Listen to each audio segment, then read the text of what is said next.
What is happening, everybody? Thank you all so much for tuning in to another segment of Mi Casa Su Casa, and I am your humble host, Niko House. I want to urge you all, if you have not, make sure you go to the MCSC Network homepage as MCSC, Mi Casa Su Casa Network.com.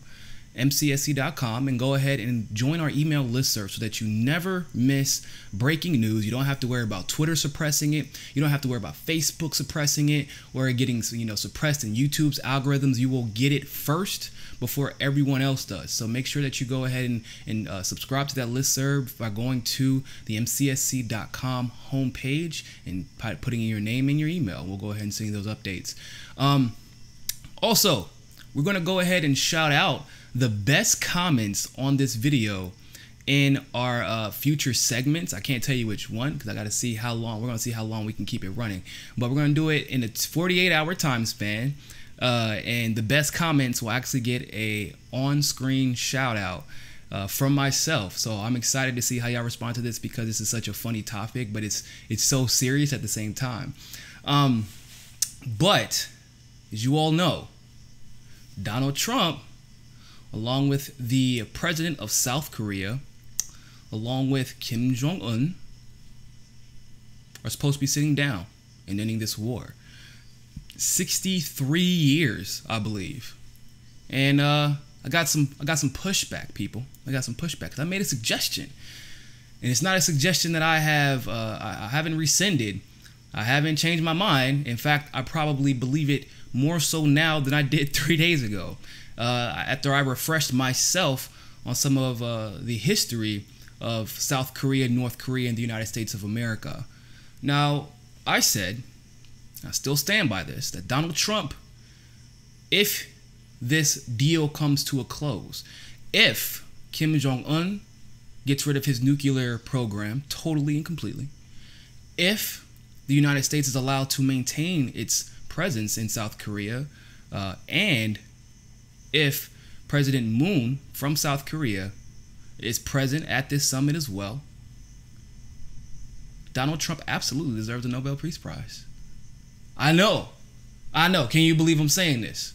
Well, if you understood the history of Donald Trump specifically, if you understood the history of South Korea and North Korea, and if you understood the history of the United States military presence in South Korea, it actually should not be that much of a surprise.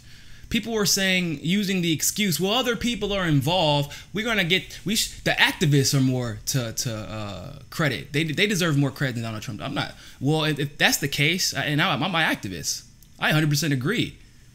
But I'm also being realistic. Activists are to be credited with almost 99% of all major political and policy changes, positive policy changes, especially anti-war changes in any situation. They're going to get an argument out of me there. But they don't give the Nobel Peace Prize, it's a political award. They don't usually give it to activists. Like, not a whole movement of activists, usually one or two big name activists, but they're not going to give it to all the activists in the world. Now, if you're going to tell me President Moon, who is a progressive leftist peacemaker, deserves a lot of credit and should get a Nobel Peace Prize, then I will say yes. And guess what? I will also say President, or whatever you want to call him, Emperor, President, Dictator Kim Jong Un, he also deserves a Nobel Peace Prize. I believe that all three of them do. And here is my logic in this. President Trump was not the first president to serve during the Korean War, the North Korea-South Korean conflict. Nor was President Moon, nor was Kim Jong Un. These talks are not the first peace talks, believe it or not. Yeah, can you believe it that history has passed by since the very end of the Korean War? These are not the first peace talks, people. And yet people are so upset that I could ever, or anyone could ever, suggest that Donald Trump deserves a Nobel Peace Prize for this. Did he agitate Kim Jong Un in the past? Absolutely. What's new? But guess what? In the past, Donald Trump also harshly critiqued Republicans. And then in the past, he also critiqued Democrats. And then he critiqued black people right before he said black people love him. And he also said that, I mean, do I got to go down the list? He hated the establishment Republicans, and then he praises the establishment Republicans, and then he kind of loves them again as long as they do what he says. And like, if we're going to base our assumptions on what Donald Trump's opinion about a particular subject or his ability to deal with a particular situation based off of what he said in the past, then we're going to go back and forth all day, every day. He said that Mexico's going to pay for the wall. Now we're paying for the wall. Now we don't even know if we're getting a wall. He says he's getting rid of DACA. And then he blamed the Democrats on not getting rid of DACA, but it's actually him because Israel's still paying some of his bills. And by the way, Israel likes DACA because that's how a lot of Israelis get to stay in the United States under professional visas. So that's not really a legitimate argument. Yeah, he agitated the situation, but that's what Trump does. He's an agitator. His whole career has been agitation. That's what he does. I'm sorry. And I understand that when it comes to a lot of Trump's rhetoric, we have a lot of beef with Donald Trump. I get that.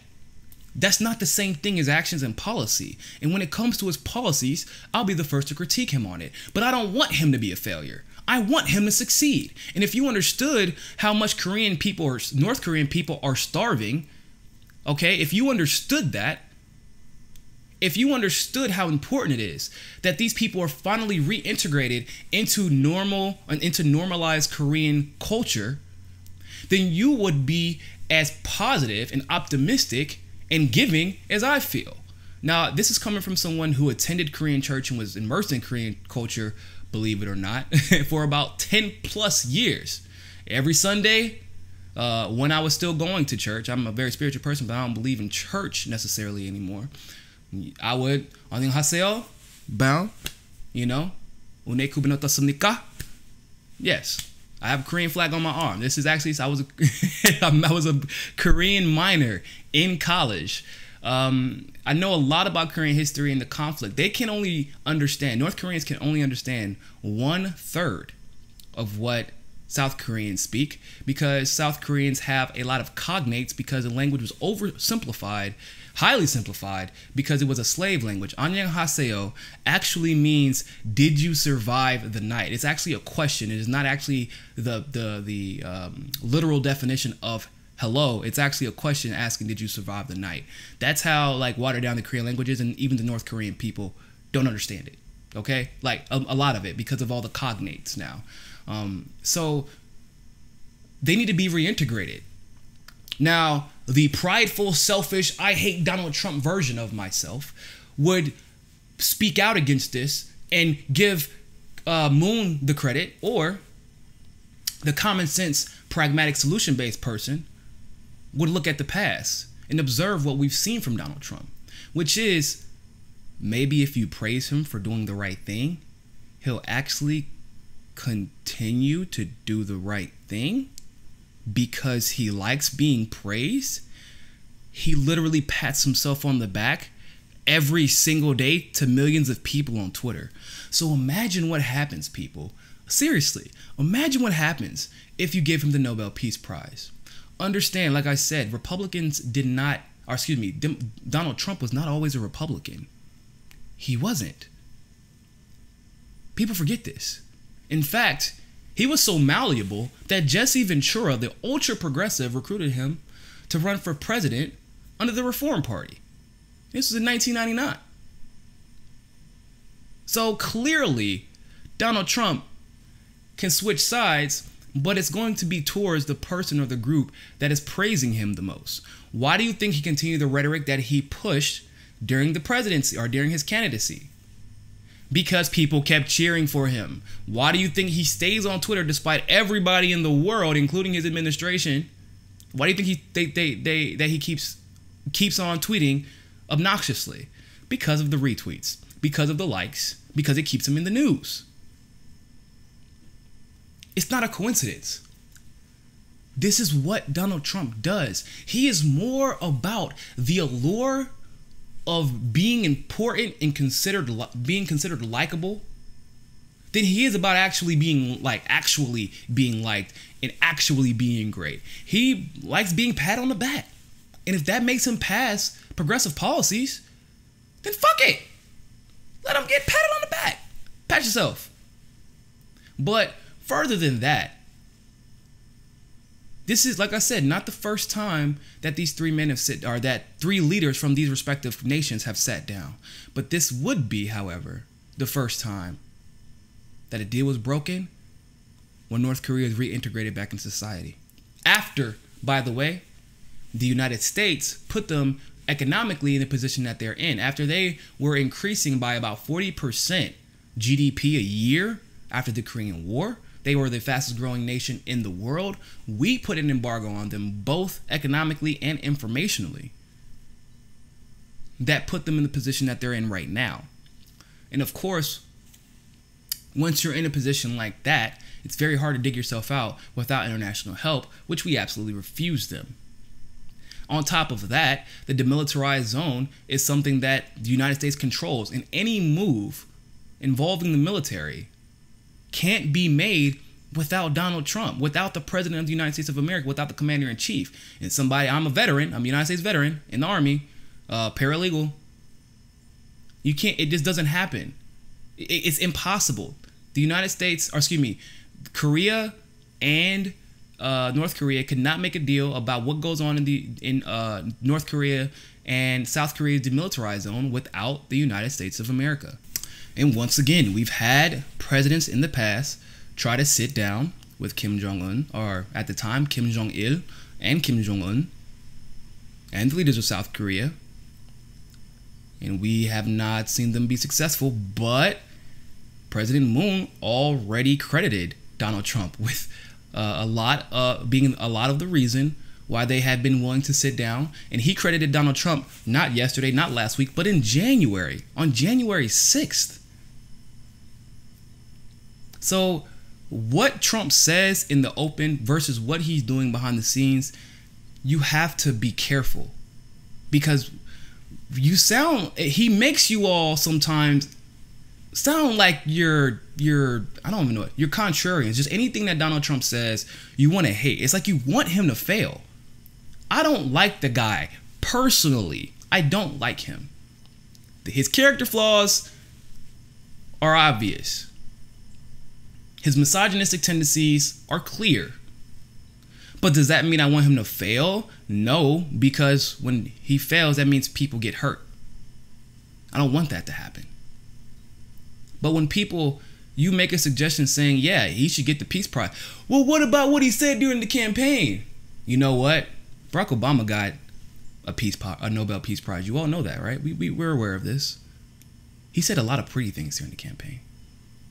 Things that make you just feel all good inside. Right after he bombed or assisted the bombing of Yemen, right after he bombed a wedding in Syria, right after he started bombing Afghanistan again, kept us in Iraq, even though he swore he pulled us out, after he allowed Hillary to overtake Honduras, after he facilitated a propaganda coup in the Ukraine, do I need to go on? And he got a Nobel Peace Prize.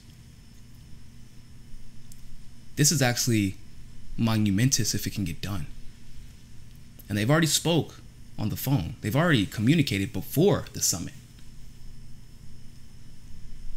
This is a fantastic opportunity for us. And if he does a great job dealing with it, maybe, just maybe, we should congratulate him, because he likes being congratulated. And if we do it, maybe, just maybe, he'll continue to pass progressive policies, just like he's been holding or making an attempt to hold Andrew McCabe, James Comey, Hillary Clinton, and others accountable, because that's what we told him to do.